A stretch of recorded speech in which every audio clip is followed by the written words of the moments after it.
We in these streets. All right, man. What's going on? What's going on, man? Y'all know what it is. Three Kings Boxing. Of course, this is the Prodigy of Boxing Talk. Go to Three Kings Boxing for let's what's going on in sport of boxing. As always, over here, you know what I'm saying? So we can do this together. My man over there, man. My brother, 2K. What's going on, family? What's going on, man? Y'all know what it is. We in the building. I'm trying to, hey, Bo, Kaz gonna get tired of that shit, bro. I'm playing it every fucking segment. I'm playing it at least one time. Every segment, every show we have, I'm playing it, bro, at least once. I'm sitting there trying to be serious, man, and you put that on. That just really threw me the hell off. That's Crawford's fault, man. Courtesy of Terrence Crawford. Blame him, man. That's his fault. You know, you ought to put at the end, black. I got plans for that. Oh yeah, I got plans for that.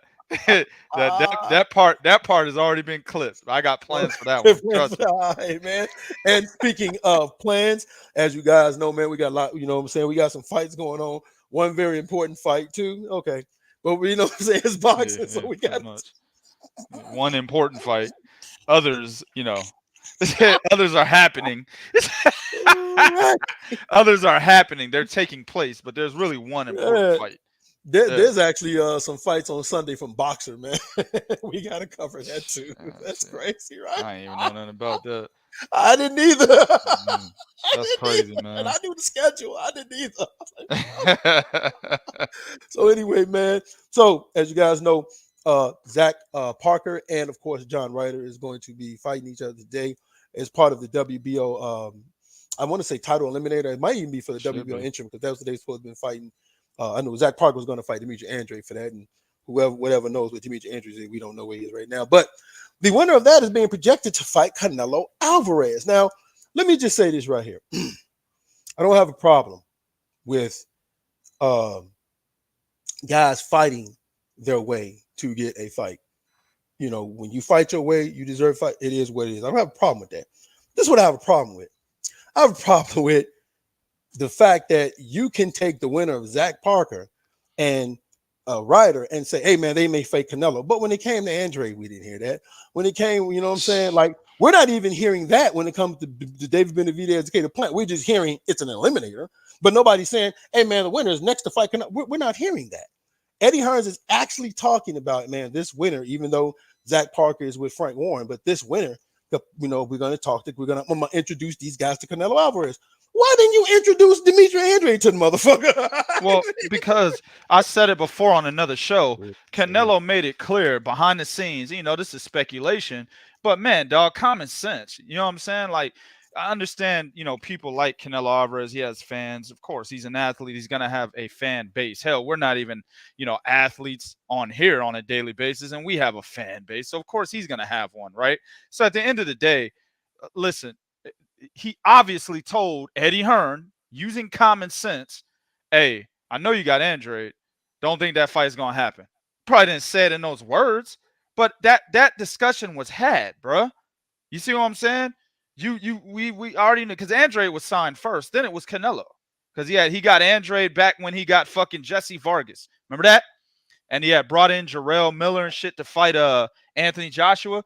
That's when Demetrius Andre was signed around that time, like October of 2018, excuse me, something like that, right? So Canelo came after that. Triple G came after that. You see what I'm saying? So I'm pretty sure, bro. Of course, it's speculation, but it's common sense.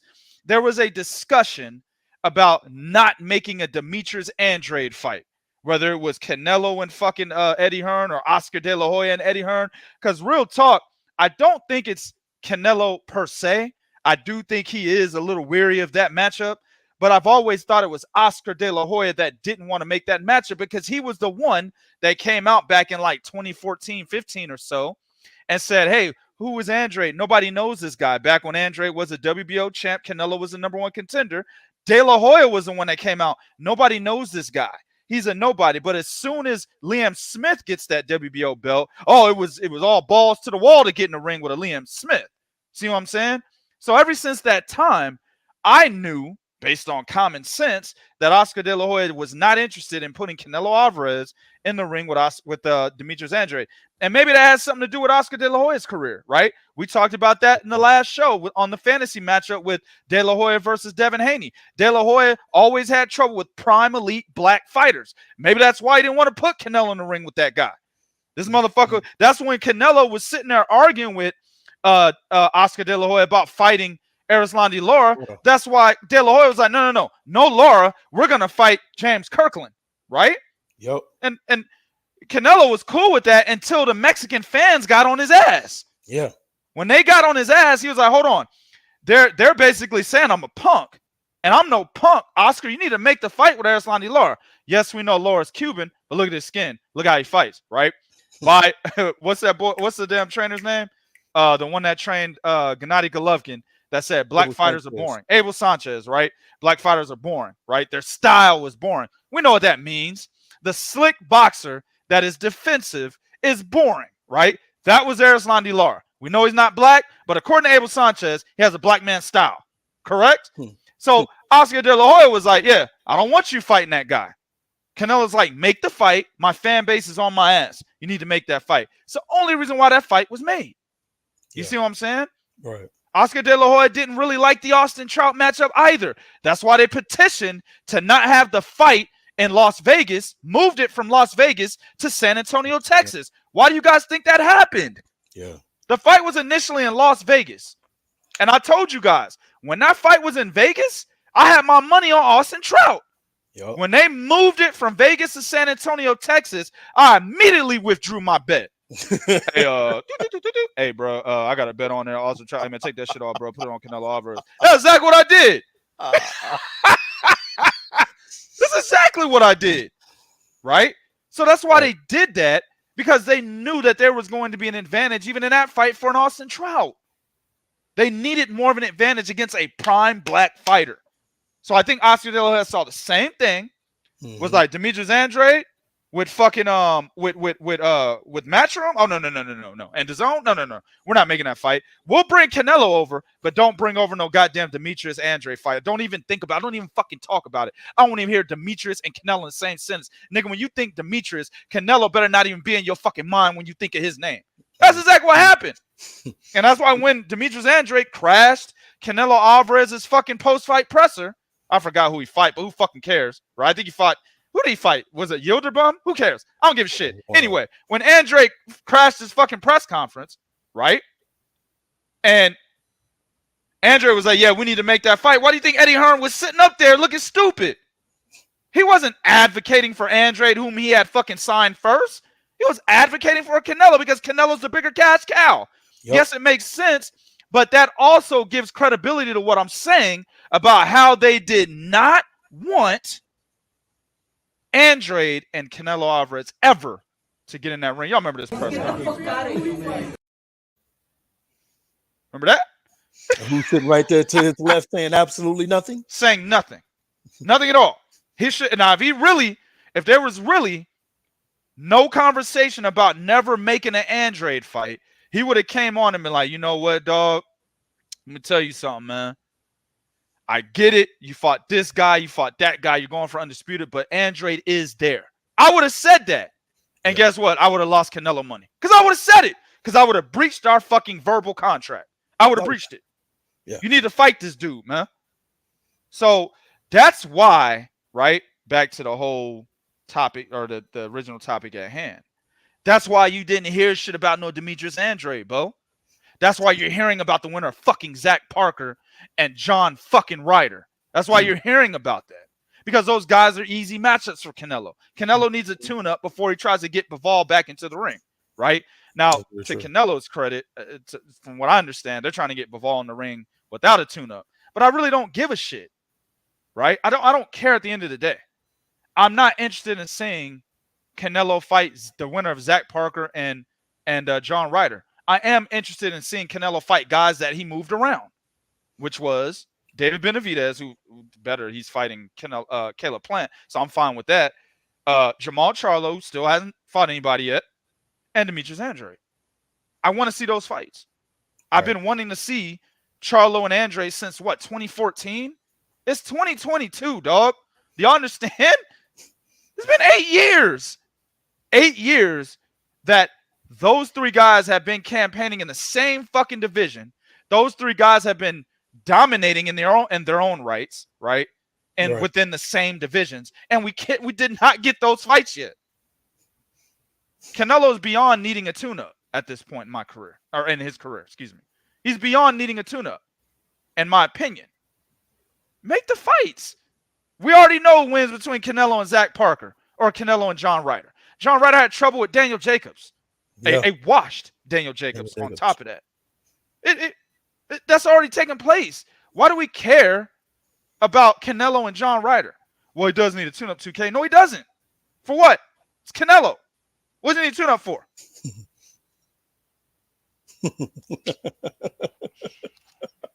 Sick of this shit, man. I'm just sick of this shit, bro. Like, for real, man. Look, Demetrius Andrade ain't got no tune-up. Canelo coming off a loss, but he's still more active than Andrade. Why can't that fight get made? Why not? Yeah, well, I mean, you already know why. Because they're going to say, well, he's not with the zone anymore. And that's exactly what they go. Well, he's not with the zone anymore. We don't promote him, We don't know who his promoter is. Like, didn't matter when you was with the zone. Thank you very much. And it didn't matter. And the only reason why you made the Gennady Golovkin trilogy was out of necessity, because that was a fight Canelo wasn't interested. How do I know this? Because he told us that. They had to make I don't even know. He's like, I don't even know why this fight is going. I don't even know why we're having this fight. Yep. Canelo said that himself. I don't even know why we're having this fight. Yep. So but for me, it's at the end of the day is, and this is where I'm gonna go back to what we talked about with Bivol. This is why I really believe Bivol should be like, no, I'm not fighting Canelo again. Fuck it. He got, Canelo got shit he got to do. Like, kind of like how Josh Taylor did Teofimo Lopez. He said, no, man, I'm not fighting Teofimo Lopez. He got shit to take care of in his division. He was talking about Devin Haney. He said, no, man, he got shit to take care of his division. Talking about some fighting me. You better take care of shit at your division. That's the same thing right here. Take care of the shit that's in your division. Like you said, okay, these guys jumping through hoops. Understand something. The WBA stay on rule. Demetrius Andrade is moving up. He's supposed to be Mando. Automatic Mando. No, he had to fight for an interim. Yeah. Well, I think you're right. I think John Ryder, I had to look at that, but I think John Ryder and Zack Parker might be for that title. Yeah. As you said earlier, I think so. They're really just looking over Demetrius Andrade like he doesn't exist. No, they bumped him all the way down to number 4. Yeah, per WBO rules, he's supposed to be number 1 contender.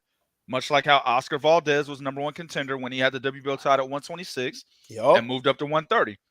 He was number 1 contender by the WBO. Yep. Shakur Stevenson. I could keep going. Yeah. Alexander Usyk. I can keep going. We can go further back. We can go further back. Chris Algieri, right? Yep. Chris Algieri. Alexander Usyk. It just happened to him when he moved up to heavyweight. It sure did. That is per WBO rules, but when it comes to Demetrius Andrade, no, that rule doesn't exist. No. Fucking when it comes to Demetrius Andrade, they say, "Oh, see that amendment right there? Here, get the magnifying glass. There's an amendment right there. There's an amendment right there. It says if your name starts with a D, your first name and your last name starts with an A, this rule does not apply." That's what it says. And then underneath that, and even smaller letters said, "Fuck it. If your name's Demetrius Andrade, rule doesn't apply." Now give you back to Janet back and get the hell out of my office. Now give you back to Janet back and get the hell out of my office. Right. Oh, but all right then. But I mean, that's what it is. So the winner of Zack Parker and John Ryder is gonna wind up fighting. And Canelo, I'm serious. That's the fight. That's the fight they're gonna make. And the only reason why I say that because Caleb Plant, he's trying to fight in May. Canelo Alvarez is not going to fight a David Benavidez, because I'm saying it because David Benavidez is going to beat Caleb Plant. But Canelo Alvarez, Caleb Plant, man. Yeah, Canelo Alvarez is not going to fight a David Benavidez coming back. He's not doing that. He's not doing that. No, it's a tune-up in May, yeah. And Mexicans are going to buy it because they're stupid for Canelo. Yeah. You know what I'm saying? And they're going to buy it, and they're going to watch Canelo versus. It's probably going to be. It might be John Ryder actually. Because Zack Parker is pretty unproven, while John Ryder he's had some pretty good wins, including Callum Smith, right? That should have happened for him, but didn't. So he's more of a proven fighter, more experienced. It's probably going to be John Ryder beating Zack Parker today, and that's who Canelo's going to fight in May, in my opinion. All right, then I think when I did the breakdown prediction, I did predict. I said I think Zack Parker. I said he's gonna win a close unanimous decision. I think it's gonna be close. All he has to do, man, if he starts going to that body early and actually use his jab and maintain the distance, something Colin Smith couldn't do, he could win this fight. But the problem is, like you said, John Ryder is good at getting on the inside, and he's unproven. So he can make John Ryder's good at making people fight his fight, yeah, and that's exactly what he did against Colin Smith and Daniel Jacobs. He's rough. He doesn't really have a lot of power, but he's rough. rough. He's pretty strong for his size, even though he doesn't have a lot of power. And he can make people fight his fight, and that's exact. He doesn't fight any other way. That's exactly what he's going to try to do against Zack Parker. You know what I'm saying? He really doesn't. He doesn't fight any other way. Don't expect the nigga to be on the outside jab and moving around the ring. Nope. None of that. Niggas, he's coming in. He's coming in, bro. He's gonna be going to the body, as Bo mentioned. He's gonna be roughing people up on the inside. That's how John Ryder fights. He's gonna do the same thing to an inexperienced Zack Parker. It's really gonna be a testament to if Zack Parker can weather the storm, make the adjustment, and win the fight. That's really what it's gonna be about. Agree 100%. All right, man. You guys know what it is, man. Got another great heavyweight bout out there, baby. This is A++. This is A++. Box rec rank 5. Fuck out of here, man. Box Rec's rankings are the worst rankings I've ever seen come from any boxing media source ever. They have the worst ranking. They call themselves trying to be like the IBO.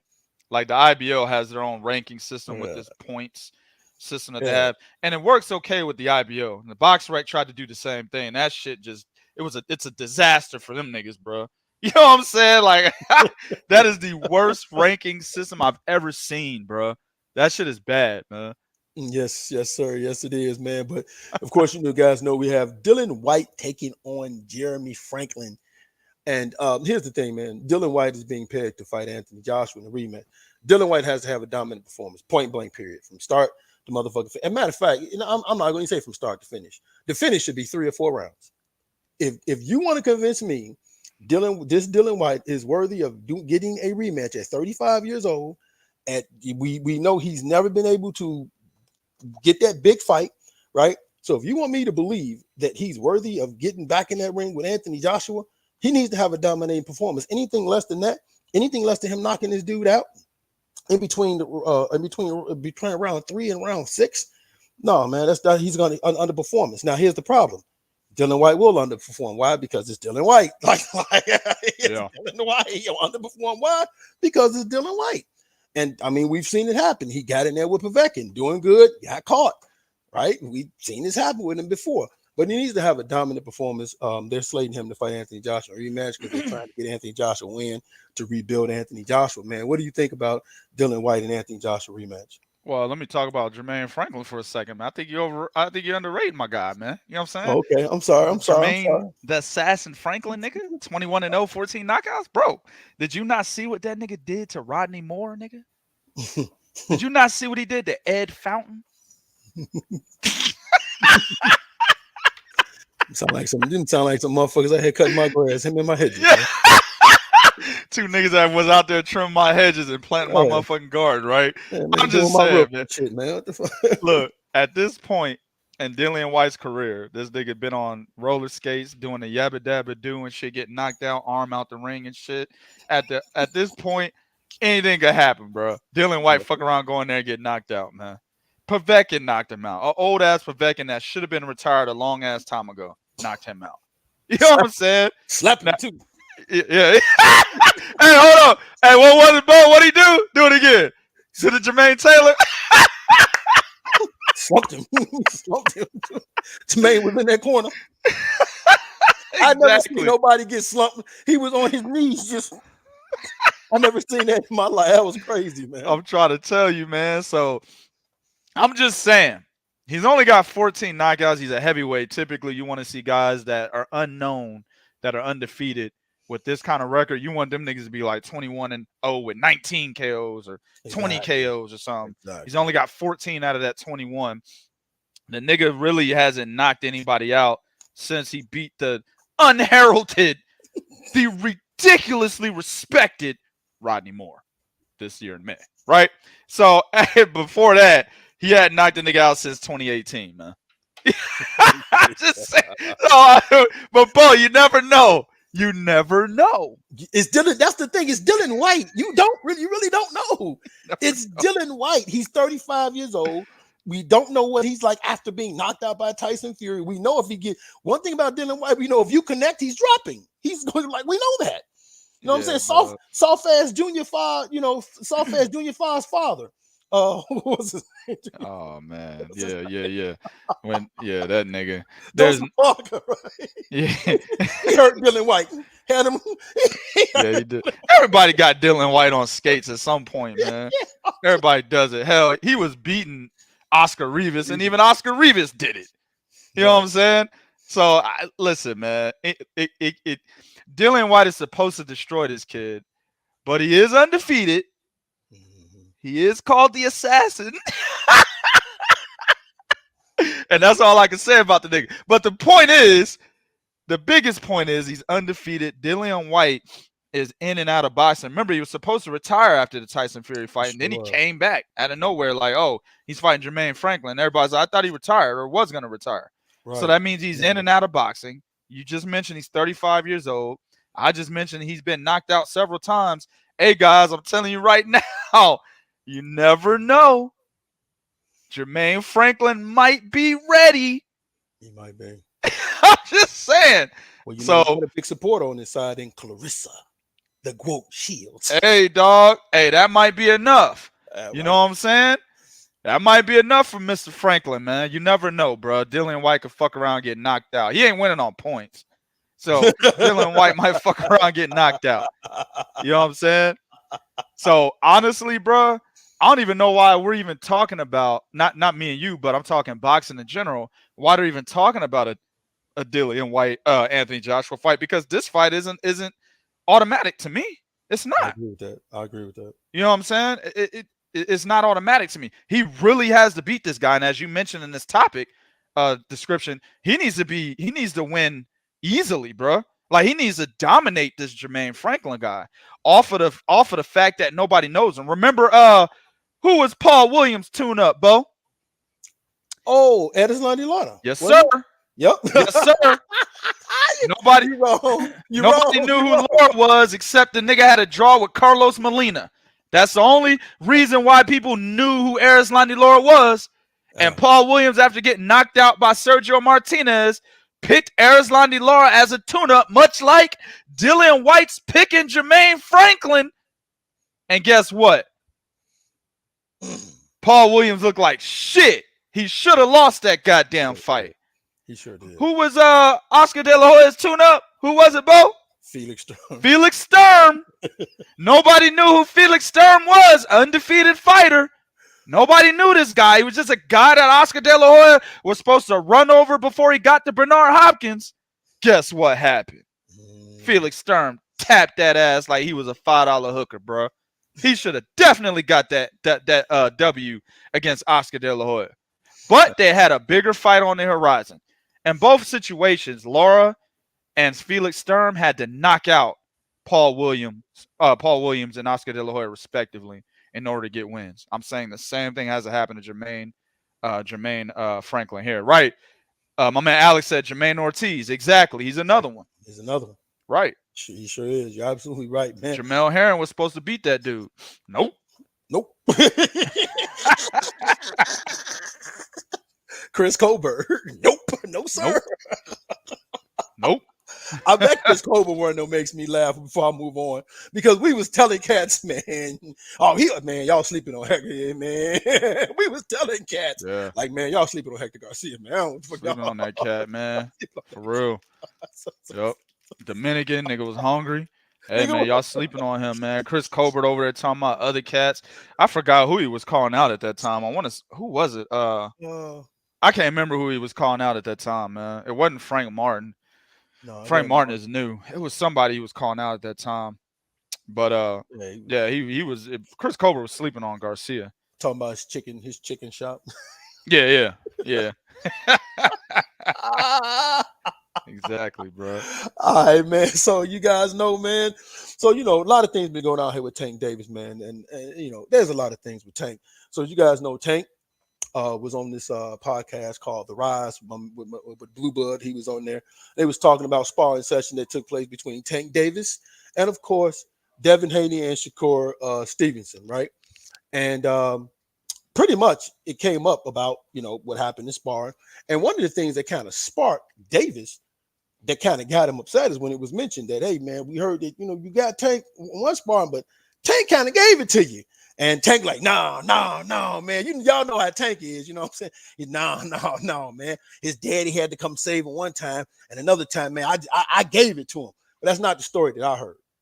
Floyd Mayweather Sr. himself said when Dev came into that sparring session that second time, Dev was lighting up Tank Davis.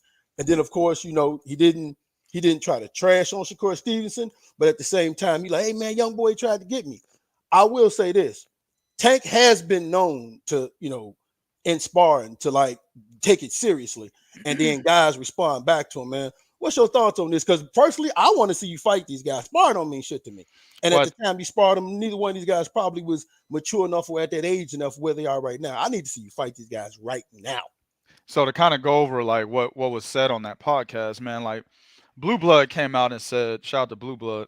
He came out and said, hey man, the only people I have beaten Gervonta Davis is Devin Haney, Shakur Stevenson, and Tank Davis himself, right? Tank was like, well, you got that last one right. Them other two dudes, they not fucking with me. I don't know why Tank tries to act hard when there's clearly videos out there of him almost kissing Adrian Broner. They're all out there. No. Why does he try to act hard when there's clearly videos of him singing? Don't put the video on. They don't do it. I know you want to do it.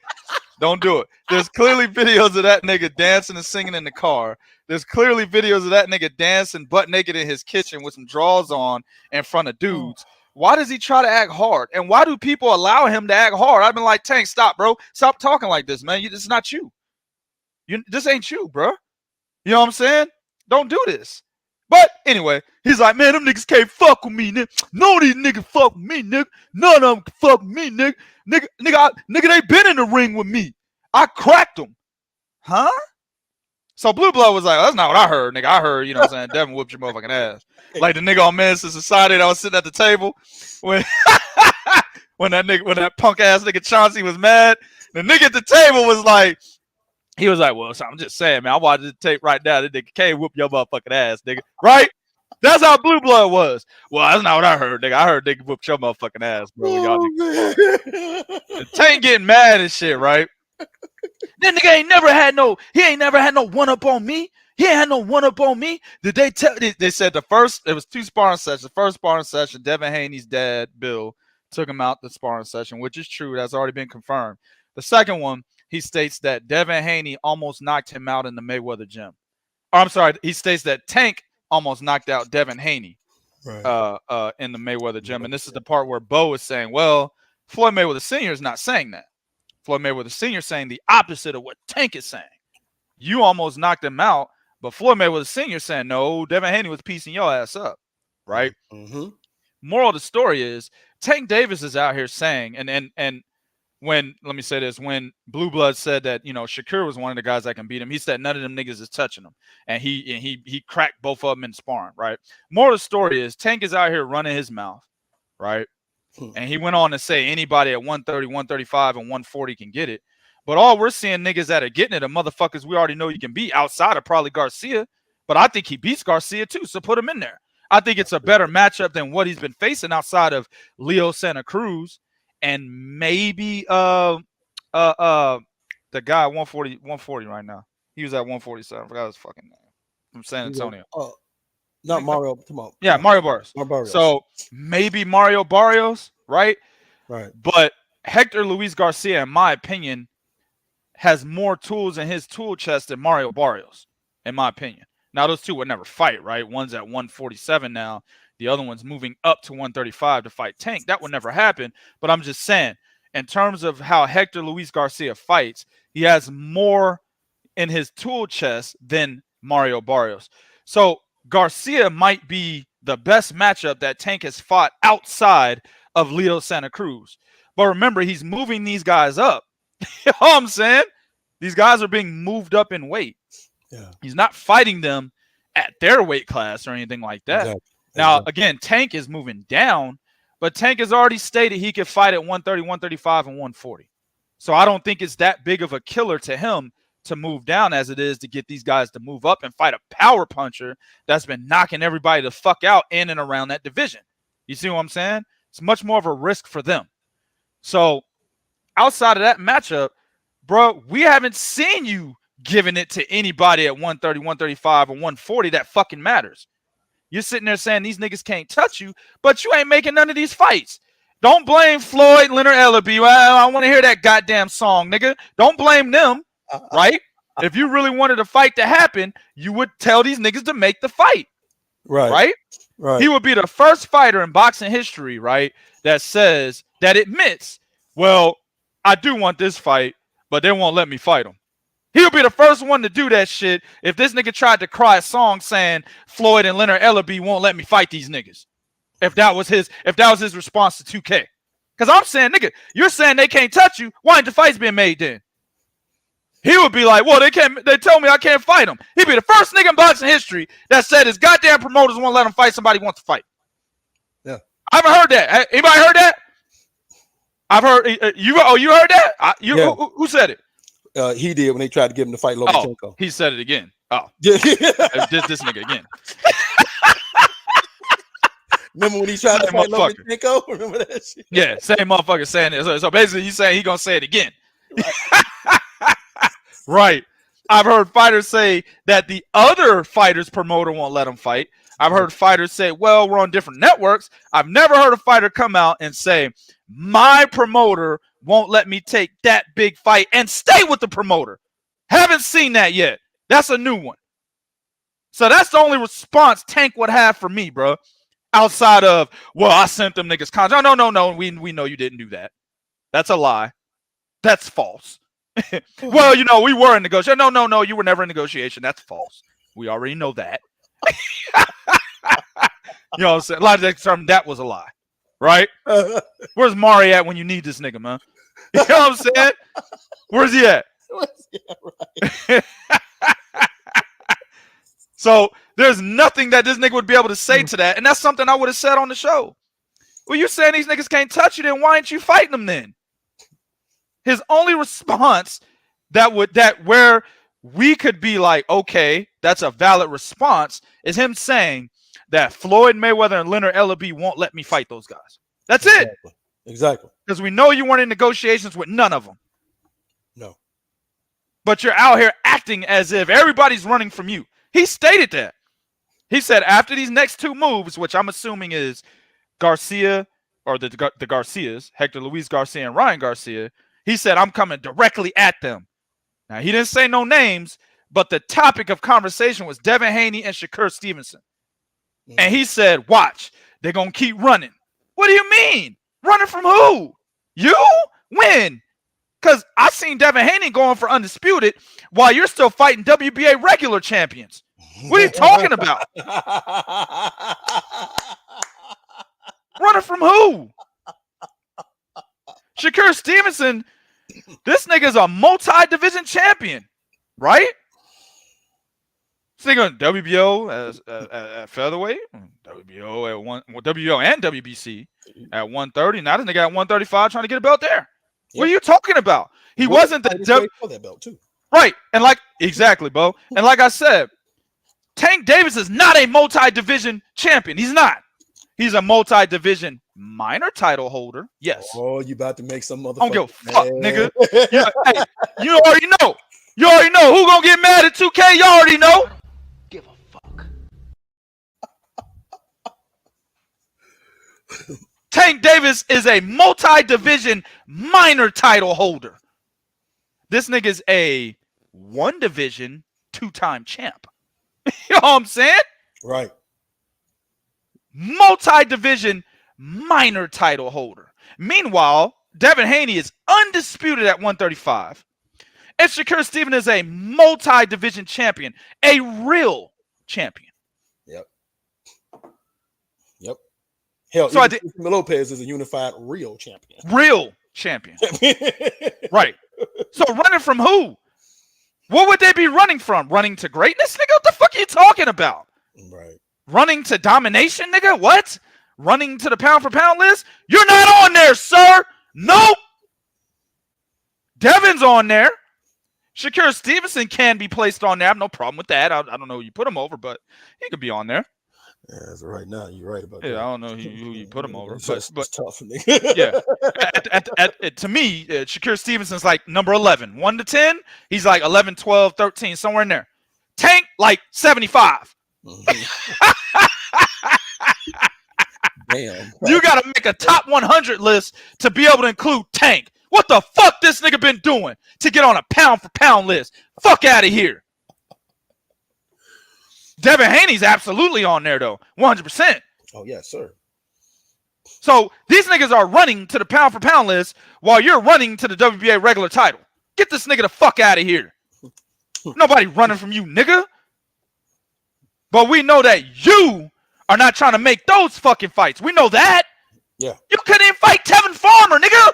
Damn, you beat me to it. You beat me to it. I was just fucking Tevin Farmer. Easy work. That nigga only has one eye, nigga. Exactly, Bo. Look at this nigga. I got money. Right. That's my nigga though. Shout out to Pam. Hey, do that shit again, bro. We got money over here. You know what I'm saying? We got that bread. Y'all see how I'm living. Exactly. This nigga got one motherfucking eye, nigga. You couldn't even fight that dude. Well, money was a problem. No. This is easy work. Easy work. One eye, nigga. One. This nigga out here 100% Cyclops in this bitch. You couldn't even fight a motherfucking Cyclops, nigga. One eye. And you talking about Devin and fucking Shakur running from you? Fuck out of here.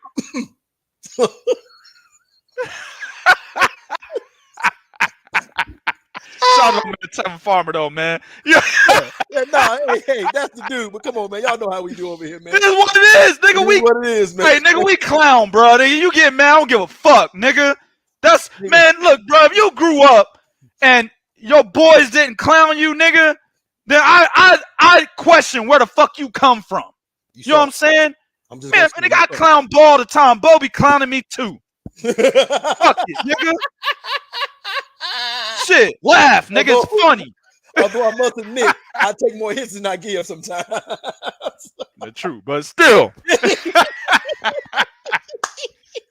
Fuck that shit. Hey, what's that shit you put on Facebook? Me, I was like, yeah, your ass was knocked out in my car. Hell yeah.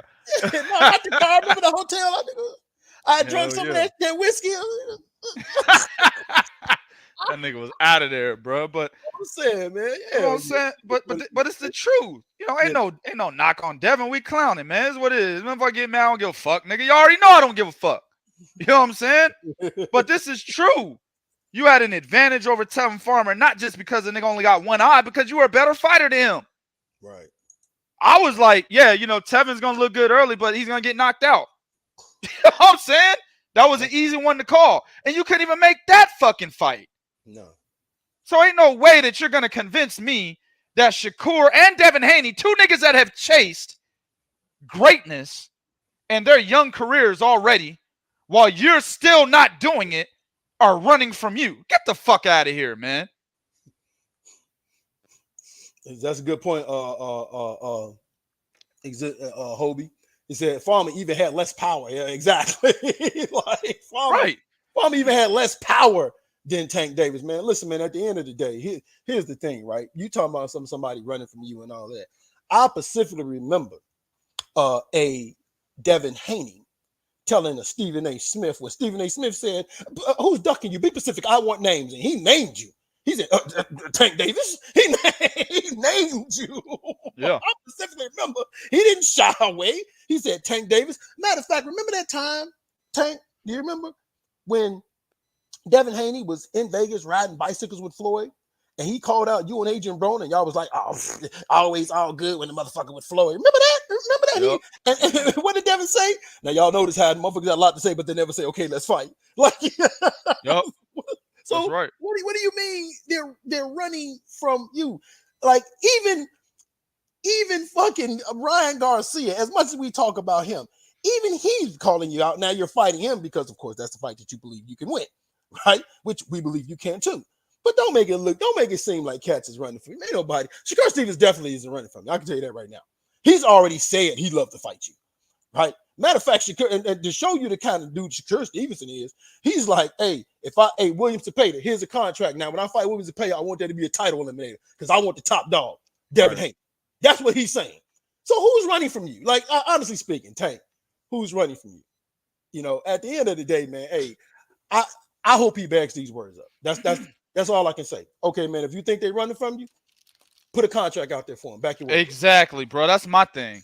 Throw a contract out there. Well, Devin, and then it'll go back to, well, Floyd and Leonard Ellerbe, they handle the contract. Oh, all right, nigga. Then why are you still fucking with them then? Right, I thought you waiting on your term. I thought you told them niggas your termination papers. Why is he waiting on his termination papers? Just leave like Mikey Garcia and others. Why are you waiting on termination papers? When he put that out there, I was like, well, nigga, if you want to leave, just fucking leave. Or is this some Hollywood shit where you can't leave? You know what I'm saying? Could be that, Bo. Very well could be that. It very well could be that. But I'm going to tell you something. It's hard for me to believe a guy like Tank, when he deletes his tweets, the minute he puts them out there, I'm just saying, that's not a nigga that stands by his word. I'm just saying. Like, who are you scared to offend, sir? Like, you put tweets out, then you automatically take them down. Oh, that might make a motherfucker mad. We don't do that over here, Three Kings. Don't do that over here, bro. Over here, nigga don't do it over here. You know what I'm saying? Nigga make bad predictions and we're on that night. Don't care. Deleting what? Nigga, if I say what I said, nigga, is what it is. I don't give a fuck who get mad, bro. Exactly. I'm keeping it up there. So, that is what it is, man. But, yeah, Tank Davis, man. Like I said, we said this on the last show when we were talking about Jaime Munguia and why, you know, niggas don't really get on Jaime Munguia because it's Munguia. He sucks, right? Tank Davis doesn't suck. He's a good fighter. He is a good fighter. He really is a good fighter. Has a lot of power in both hands. Good counter puncher. Or he's developing his counter punching much better than what it was before. Right? His footwork is actually even getting better. I'm just getting ready to say his footwork is starting to get better. He's a good fighter. Very intriguing. But when you're out here doing what you're doing with those types of skills, it makes people wonder, are you scared to fight these dudes? Are you confident enough to fight these dudes? At this point in Tank Davis's career, we don't need to see him fighting tune-ups. We don't need that. We don't need to see Tank continue to fight Mario Barrises and shit like that. We don't need that. Right? What we need is you going for real belts. WBA Super, WBC, WBO, IBF. Real belts. And you know what? Agreed. Agreed. So we need.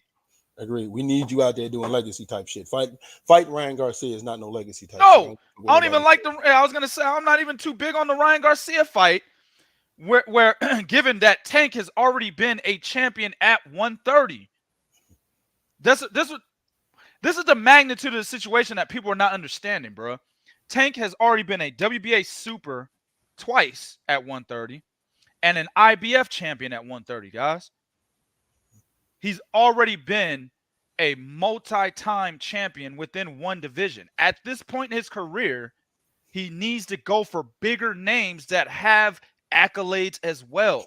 Ryan Garcia has no fucking accolades. None at all. He is a Instagram boy, man. That's what he is. He's an Instagram fighter. Hold on there now, sir. Ryan Garcia is the greatest interim champion. That's what they think. He's the greatest interim champ. The greatest interim champ. But this nigga, yeah, you're right. Because this motherfucker bypassed going for the WBC title to defend the interim. Yeah. He is giving that interim belt a name for itself, bro. Nigga, WBC needs to have his picture next to interim. They need to do that. That nigga's really showing respect to the interim title. No. WBC, the WBC champion, yeah, that's that. But this the interim over here, my nigga. I'm defending this bitch. What? The hell? Right? But Right. at the end of the day, as a multi-time champion within one division, Tank Davis needs to be fighting top name fighters with accolades. The Ryan Garcia fight is not a bad matchup, but it's not the kind of fight Tank should be in. Ryan Garcia needs to be going after those guys. Tank shouldn't be going backwards to go fight a Ryan Garcia. Tank needs to be fighting Devin Haney. That's who he needs to be going after, right? Lomachenko, right? He needs to be going after those guys. Shakur Stevenson, Teofimo Lopez. Needs to be going after those guys. I don't want to hear shit about networks, none of that. They're not even trying, is what I'm saying. They're not even attempting to do it, fellas and ladies. Right. They're not even making an attempt. They're okay with this WBA route against niggas nobody knows. Or against guys that we already know he can beat. That's what they're content with. And I told you this on a Tank Davis video I made a while ago. I said, man, this is a genius plan by Floyd Mayweather and Leonard Ellerbe. Because they're building this man's stock on fighting guys they already know he can beat. They don't care about belts. If it's a WBA regular title, bet we'll take that as long as we can continue to build his stock, knocking guys out that we already know he can beat. And niggas from Baltimore and Maryland and all over the fucking place in that area eating that shit up, bruh. Just paying your money to these niggas and they're not really doing what they should be doing. So I say, boxing fans, IQ is 75, bro. Agreed. Agreed. You can't do any more to this topic. This horse is dead, buried, ready to be cooked, taken. Matter of fact, it's well done. This motherfucker beyond done. Can't even serve this to nobody anymore. It's black like charcoal. So it's time to move on. And this is the topic that I really want to talk about. Of course, you guys know you got Regis Prograis taking on Jose Zepeda. Jose Zepeda, third time may be a charm for Jose Zepeda. His third tip at a world title fight. Of course, you guys remember he fought Terry Flanagan for the WBO lightweight title back when he hurt his shoulder. Bullshit UK rule, when the fight go into the second round, they judge it. So he wound up losing there. Then, of course, he lost to Jose Ramirez. Some people felt he should have won that one right now. He won that fight, man. Yeah, a lot of people felt he should have won that fight. Now he's going up against Regis Prograis. Then, of course, Regis Prograis, former WBA champion, is going to be a champion again. Regis Prograis has already stated that if he wants to be another champion at 140 again before he moves up to 147. Here's the thing with that fight. I like that. I like this fight. I'm not going to spend too much, try to give you guys a long time, but I'm just going to say this right here. I'm going to back Regis Prograis. Here's why. Regis Prograis has better defense than Jose Zepeda. Jose Zepeda, although he got into that bomb burner with Ivan Baranchyk, but he also showed me he has like a defense. Jose Zepeda is very good when he's on the front foot, but what about when he's on the back foot? Regis Prograis will provide angles. Regis Prograis is, I believe, the harder of the puncher. I think his ring IQ is just a little bit better. Jose Zepeda, though, will give Regis Prograis some problems because Regis Prograis, by his own admission, has some time of letting guys back in the fight. Y'all think I'm lying? Go back and watch the Josh Taylor fight. He let him back in the fight in the middle rounds, but led to him ultimately losing the fight. I thought he should have won, but ultimately lost that fight. Jose Zepeda is good with the jab. Jose Zepeda is also good at mid-range. So going to be a good fight, but I think the defense and just the overall, I just think the defense and the overall punching power of Regis Prograis is probably going to come into effect in that fight. I think he's going to win that fight, probably by a nice decision. I'm going to say something like 8-4. However, this is how I feel the winner of this fight. When you look at the landscape, the winner's fight has a good chance, man, of running that division from an undisputed status standpoint, man. Who do you like in this fight, and what do you think? Yeah, Jose Zepeda says something that rang with me. He said, "I'm undefeated. I haven't lost," and he's right, in my opinion. I thought he beat Jose Ramirez, and then as Bo mentioned, he had to, he had to bow out of that Terry Flanagan fight, which he would have won easily had that fight gone 12 rounds. Probably would have stopped Flanagan, bro, towards the later rounds. But like they had that rule, second round, they go to the scorecards, and of course, they gave the first couple of rounds of Flanagan.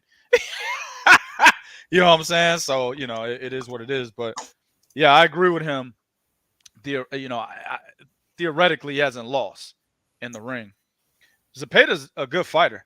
I don't think he gets the credit he deserves. I think a lot of people talk about a lot of other fighters at 140, but they just seem, for some reason, to forget about Jose Zepeda. You know what I'm saying? Zepeda gives anybody fucking trouble. At one point, he was Josh Taylor's mandatory, and then Taylor vacated the belt, and that's why we have this Regis Prograis situation going on. I think he would have definitely given Josh Taylor trouble. Hey, guys, I was going to pick Jose Zepeda in that fight. Yeah, I probably would have too, especially after what I saw from Jack Catterall. Well, that's what it was. He became the mandatory after he should have lost to Jack Catterall. You see what I'm saying? And Josh Taylor was smart. Fighting Zepeda after Catterall, probably not the best thing to do. He vacated it, said, fuck it, give me Catterall again, right? But yeah, Zepeda, I had winning that fight had they had made that fight, had they had ordered that fight. But Regis Prograis, I like the dude as a fighter. Has a lot of tools in his chest, man. He can, again, another one of those guys that can mix it up mid-range. Not very good fighter from the outside, but he could command the show from mid-range. And then on the inside is probably where he's probably the best at, because he does a lot of inside work that people don't see, man. Go back and watch that Regis Prograis Josh Taylor fight. That was a fucking inside show fest, bro. You know what I'm saying? Like, it was literally who's going to take over the inside. That's what that fight was, bro. Back and forth action, inside fighting. My type of shit right there. That's how I fought when I was in the amateurs. You know what I'm saying? So that motherfucker, Regis Prograis. Like you fight like that now, you dirty motherfucker. No comment. But Regis Prograis, that motherfucker, man, he's definitely got he's got a dynamic style that Jose Zepeda is gonna have to look out for. But again, Zepeda's been able to adjust to any style that he's been in the ring with. As a southpaw, as a slick fighter, fights behind that jab, right? Can bang with you when he wants to, but I don't like that. Because when he was banging with Ivan Baranchyk, you saw what happened. Like 5 total knockdowns or something, right? In that fight. Yeah. I didn't like him banging. They go both. He go down, Baranchyk go down, he go down. I don't like that. He was also banging with Jose Ramirez. I didn't like that either. And that's honestly why a lot of the judges were giving Ramirez those rounds. Because Zepeda would abandon his advantage on the fighting from the southpaw and being slick, using the ring to kind of stay at mid-range distance and bang. I don't like that, man.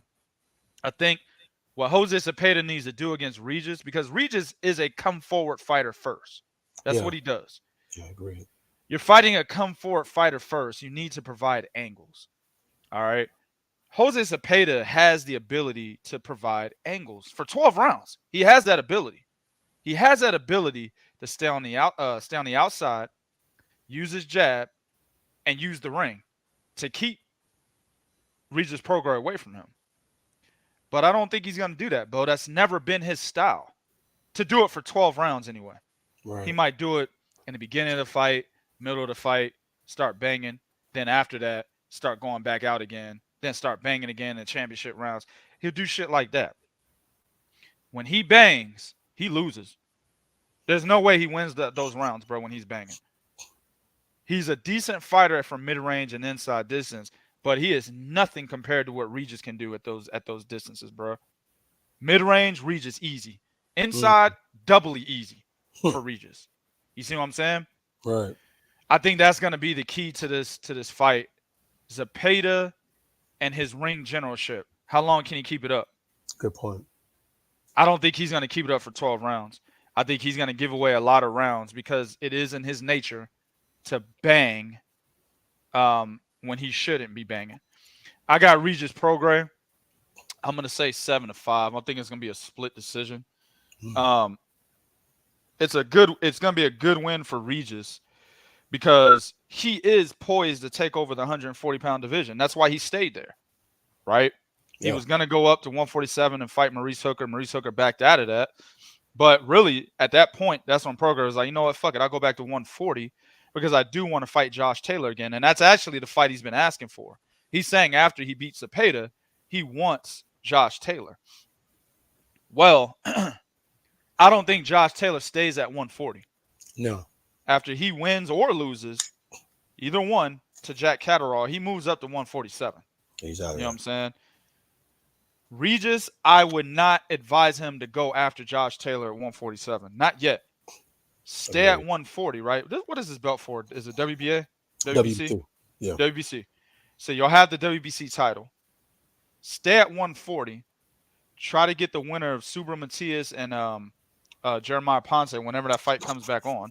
Try to get the winner of that, right? And he could literally take over 140, literally, bruh, by the end of 2024. I understand Josh Taylor's on your mind, but he'll still be there. You see what I'm saying? As long as you can still make weight at 140. If he can do that, stick around there, take over 140, then go to 147. Josh Taylor's not going to 154. He might. I don't think he should do that, though. No, that's a huge mistake if he did that. Yeah, I don't think he goes unless there's absolutely nobody at 154 at that point in time. And it's easy pickings, kind of like Danny Garcia being there right now, right? But I don't think he should go there. I think he should stick around at 147 because Terrence Crawford and Errol Spence are moving up soon, very, very soon.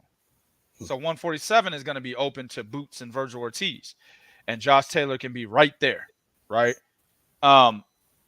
Regis Prograis fighting Teofimo Lopez. Excellent matchup. Big money fight for Regis. You don't have to go for Josh Taylor. Devin Haney's moving up to 140. Regis Prograis, Devin Haney. Big fight. Big fight. See what I'm saying? Yeah, so I think Regis should stick around. If he can make weight, stick around. Be that dude because he beats Zepeda. He's the top guy there. You see what I'm saying? Agreed. He's the top guy there because Josh Taylor's going to move up. So he beats him, he's the top guy. If Catterall beats Taylor, Catterall is the top guy there. Then Regis has to deal with Catterall. Another big fight. Yeah. See what I'm saying? Yeah. No reason for him to chase Josh Taylor 147 if he can make 140. So, yeah, I think after he beats Zepeda, he should stick around there and try to rule the roost at 140. My man Alex said no chance for a stoppage. Yeah, there's a chance for a stoppage against for Regis Prograis. I don't think Zepeda stops Regis. I don't think so. Regis has a granite fucking chin. He's one of those guys that hardly ever gets hurt. I didn't even really see him get hurt against Josh Taylor. Yeah, I didn't either. He took a lot of damage as Josh Taylor took a lot. Look at that. Josh Taylor's eye was completely fucked up at the end of that. Yeah, had a big ass bubble on his eye, man. You know, Regis, was he like cut or anything? I don't even remember. he wasn't cut, but you're right, he was bruised up a little bit. He wasn't cut. Bruises, yeah, but he took a lot of damage, but his face didn't really show. Yeah. It wasn't a testament. Huh? That's a light-skinned nigga. You know, damn it. Yeah, light-skinned niggas. Yeah, that's why. Yeah, that's another thing that was in my head. Like a light-skinned nigga, you should be able to see that easily, bro. Yeah. But his face after the Taylor fight was not a testament to the kind of damage he was taking. He was taking as much as he was given, just didn't show, right? So Regis got this motherfucker's tough as nails, man. Zepeda's not knocking him out. If there is a stoppage, it's going to be Regis knocking him out. And it's a possibility because if Ivan Baranchyk can touch that chin, so can Regis. But I don't think Jose Zepeda stays in the pocket for that fucking long in the fight. You see what I'm saying? He literally fought that entire fight in the pocket against Ivan Baranchyk. I don't think he does that against Regis. But I think he does it enough to end up losing that fight, a close fight anyway. I agree with that right there. You know, there's you mentioned because that's actually because you got Subaru Matias and Jeremiah Ponce. Listen, the winner of that fight, especially if it's Matias, that's a hell of a fight with him and Regis Prograis. Hell yeah. That's a hell of a goddamn fight with him and Regis Prograis. So there are a lot of big fights for him. If the point that you're trying to make, I want everybody to understand is going to 147, Regis Prograis will not be in the mix like he needs to be at 147 if he tries to chase Josh Taylor. No. He's in the mix right now at 140, especially if he wins. He's in the mix, just like somebody mentioned Gary Antoine Russell. That's another. I think Russell is a couple fights away from Regis Prograis. He's not ready for that yet. But the thing is, though, you got to remember Regis at this point, he's looking for money. Yes, he's always been doing. Yes. I mean, shit. After the WBSS, it was all about money for him. Yeah, he didn't really care about matchups. He even told us that. Yeah, he did. You know, if the money's right. Oh, all right, nigga. All right, man. You only been WBA super champion for 15 minutes, man. Stop thinking about money. Get your goddamn legacy right. Then you can talk money. Right. You know what I'm saying? Right. Your legacy's not right yet, bro. You were supposed to beat Josh Taylor and you didn't. So now you got to get legacy right. Then you can talk money. But you can't tell these niggas this shit, man. You know what I'm saying? But that's Regis' mindset right now, money. So fighting Zepeda to him, he's a WBC champion. He's going to be looking for big fights. You know, and that might be his downfall. He's looking for big fights. So I bet you he does move to 147 because he's looking for big fights instead of actually trying to take over a division like he can. Yeah, that's a good point. And these are big fights we're talking about. Him and Jack Catterall in UK, big motherfucking fight. You'll make a lot of money fighting Jack, especially if you fight him in the UK. Like we said, him and whoever wins between Subaru retired Jeremiah Ponce, Teofimo Lopez. These are all big fights. Yep. Right? That can happen right here. So I agree with you 100%. So you can get a legacy and you can get the dollars. Like, that's something that lost too, though, man. Like, these guys don't understand because everybody talking about Floyd got his legacy and he got the money too, though. Got his legacy first. Yes. That's what they keep forgetting. But to me, it's like, well, fuck all that. We don't need to go get legacy like that. We ain't got to do what Floyd did. That nigga did some. You look at his resume. Floyd did some ridiculous shit. Yeah, he did. He did. He almost literally lost to Jose Luis Castillo, which would have stopped everything that he was going for. Or at least would have put a dent in it, right? It wouldn't have stopped it, but at least would have put a dent in it. But that's what Regis is going through right now. You did lose that fight. Yes. You see what I'm saying? Yes. So you need to be focused on legacy even more than what Floyd was focused on before he became Money Mayweather. Right. You see what I'm saying? Exactly. So at the end of the day, bro, yeah, you can't tell these niggas shit, man. Like these young niggas, dog, it's all about, you know, oh man, you know what I'm saying? I'm trying to get that money, man. And they're always looking at Floyd. They may not say it, but that's what they're looking at. Floyd Mayweather came through, made $350 million, I think, against fucking Manny Pacquiao, in excess of $500 million, right? Yep. Total. They're looking at stupid shit like that, and they're like, hey, nigga, I'm trying to be that, without looking at what he did to get there. You see what I'm saying? Right. So that's the fucking problem, man. Like, at the end of the day, Regis Prograis needs to be looking at legacy. And legacy right now for him is staying at 140 and beating those guys that are there.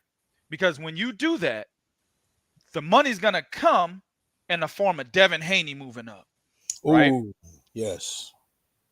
So when Devin Haney moves up, guess what he's looking for? That nigga ain't looking for no tune-ups. He's looking for the top nigga at 140.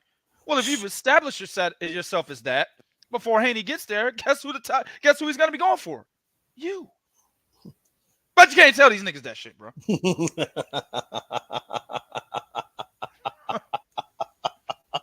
Stupid, man. 1 + 1 = 2.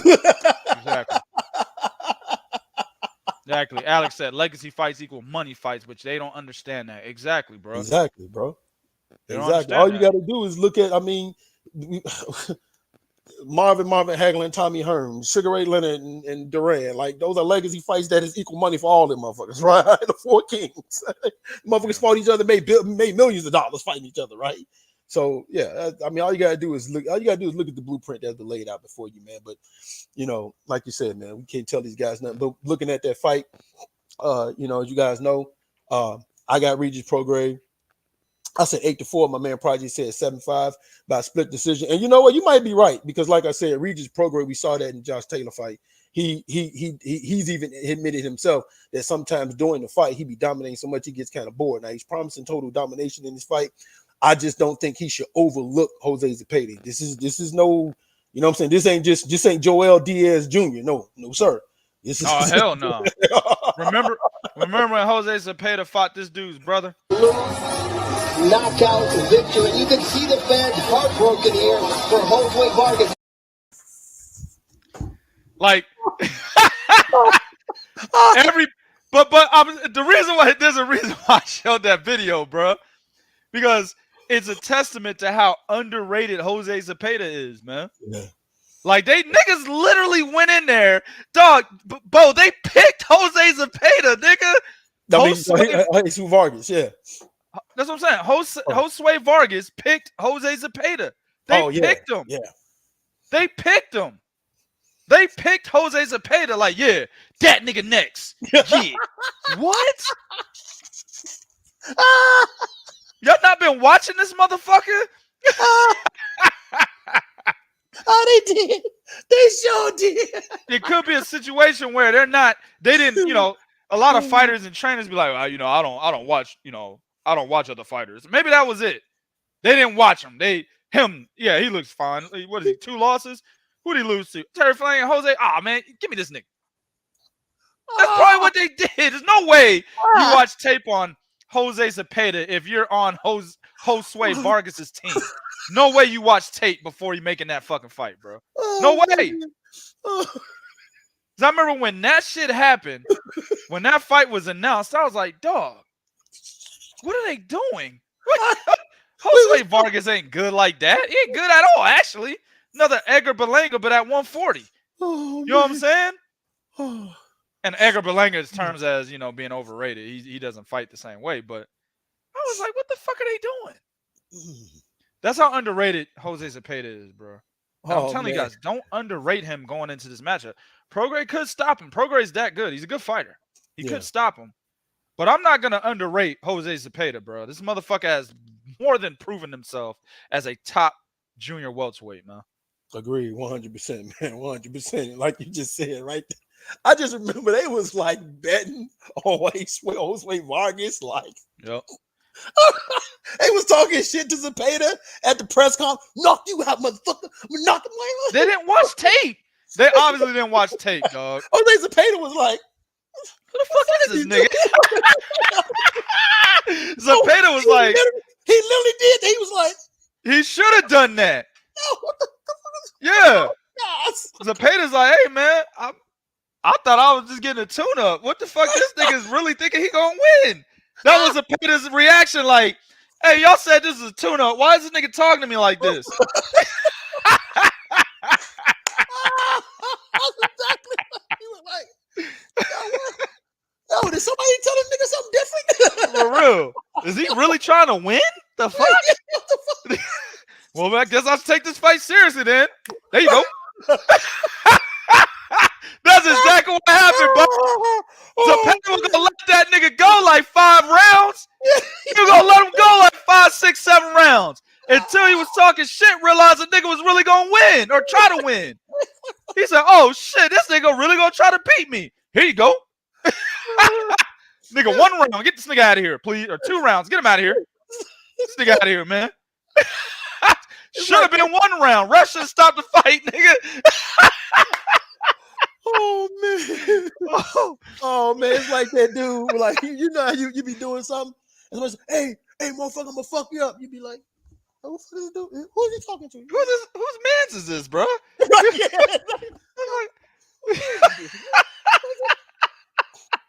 Is he for real? Who's responsible for this nigga over here, man? Y'all need to get this man, bro. Hold on a second. Hey, yo, who dog is this, man? For real. Yo, come get your dog, man. He came off his leash. What Zepeda did to Josue Vargas was so disrespectful, nigga. He literally did that shit, bro. Like, wait a minute. Y'all said, hold on. Let me go get my contract, man. It says right here, Josue Vargas tune-up. This is a tune-up. You know what I'm saying? It says right here that I am to fight Josue Vargas in anticipation of getting a title shot the next year. Yeah, right, exactly, right. Bo. It's even in English, and I can read English too. You know? Hey, he had that shit at the press conference. We just didn't see it. Like he reached in his pocket. Hold on. Right. Exactly, bro. I mean, it says right here. I'm reading it correctly. Tune up anticipation of the title shot next year. Yeah. Why is he talking to me like this? Oh man, that's fucked up, bro. That shit was disrespectful. Oh, he said, "Bet now I gotta take this fight seriously. Get this nigga out of here." and then he knocked Josue out, and then he had that look on like, I trained 6 weeks for this. Yeah. I trained 6 weeks for this. Yeah, he's like, You know what I'm saying? I didn't fuck no bitches or nothing for this. This is what I went without sex and all that, starving myself. I did that for this. but this bullshit, man. Look right at Bob Arum. Man, give me a fucking fight, man. What the fuck is this shit? What the fuck y'all put this whack ass nigga in front of me for? Bullshit, nigga. Even had Andre Ward on some dumb shit. Talking about something. Well, we shouldn't criticize because we criticize fighters for not taking the risk. No. Yes, we should criticize. We should criticize. It was okay. Taking the risk ain't the problem. He actually was talking like he was. That nigga was talking loads amounts of shit. I don't give a fuck, nigga. You running your mouth like that? Hey, bro, you better deliver. You can't go out there and get knocked out in 2 rounds. Shit.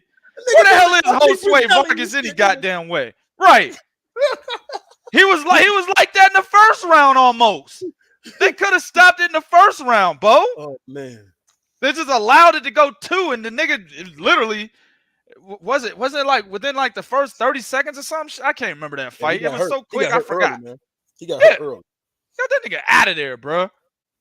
I mean, yeah, dog. That was you're right. That was the problem. He ran his mouth the way he did, and only delivered. He didn't even really deliver. Showed up for 2 rounds. Yep. Can't do that, bro. We criticizing the fuck out this nigga. Yep. Just like it's the same shit as the streets, bro. You got a nigga that you hang out with. This nigga, yeah, nigga. Anybody you talk about, right?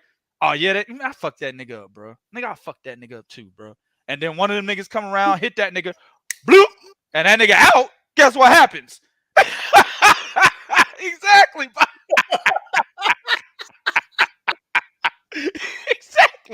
Exactly.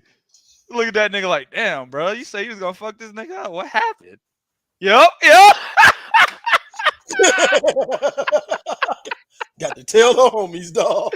Oh shit. When that nigga wake up, you look like this society. No, you done fucked up, right? You know our friendship is over with. You done fucked up, right? You fucked up, right? No, you done fucked up, right? Bitch. No, you fucked up. You know our friendship is over with. You know you fucked up, right? Shit. We can't hang out. We can't hang out no more. You know that, right? Exactly. I'm just saying, bro. You can't do that shit, man. Oh, man. So, I'm just saying that's how underrated Jose Zepeda is, man. True. They thought Jose Vargas was a challenge. Then they kicked that nigga completely to the curb. They just start passing. Everybody started. He got knocked out by a prospect after that. Yeah, I don't know. Vargas did. Yeah, he got knocked out by a prospect after that, man. They just man. They just tossed him to the wolves. First round. He got knocked out in the first round by a prospect? Yeah, man. I think it was first or second round. Oh, prospect. Man. And because he got knocked out. Then I think another fight he was in, he was like on the low card, like with no people in the stand. Now, I told niggas Jose Vargas was fucking like. I wish we could have had that goddamn segment, talking about overrated fighters back then. Because I was telling cats, anybody who wanted to listen, I had put them two together, Jose Vargas and Edgar Berlanga.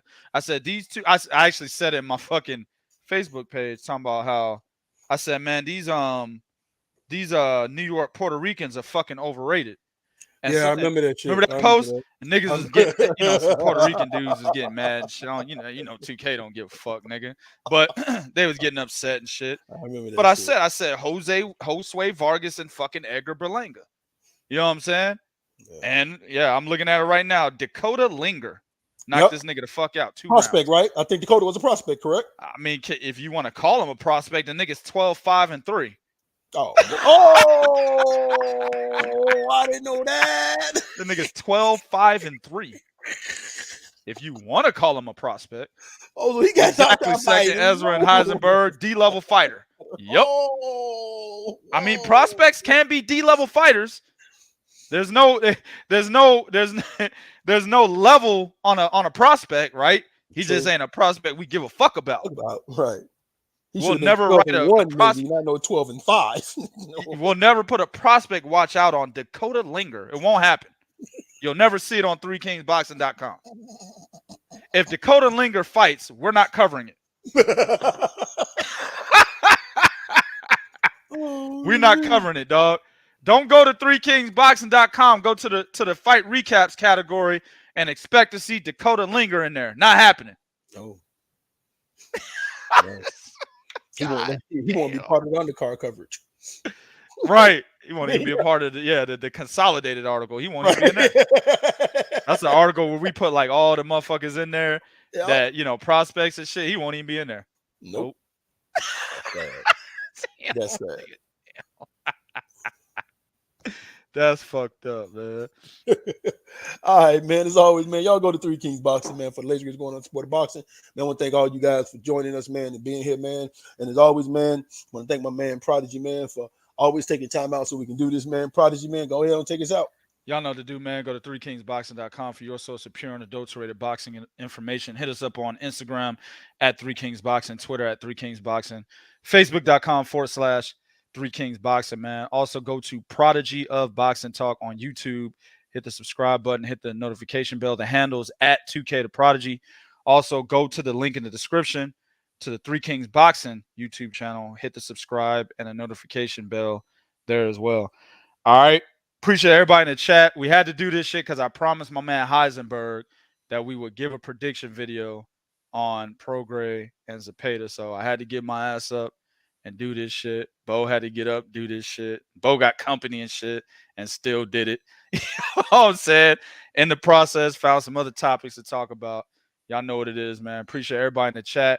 Everybody that came through. Cats that donated to the PayPal. Definitely appreciate that. And to the next one, we out.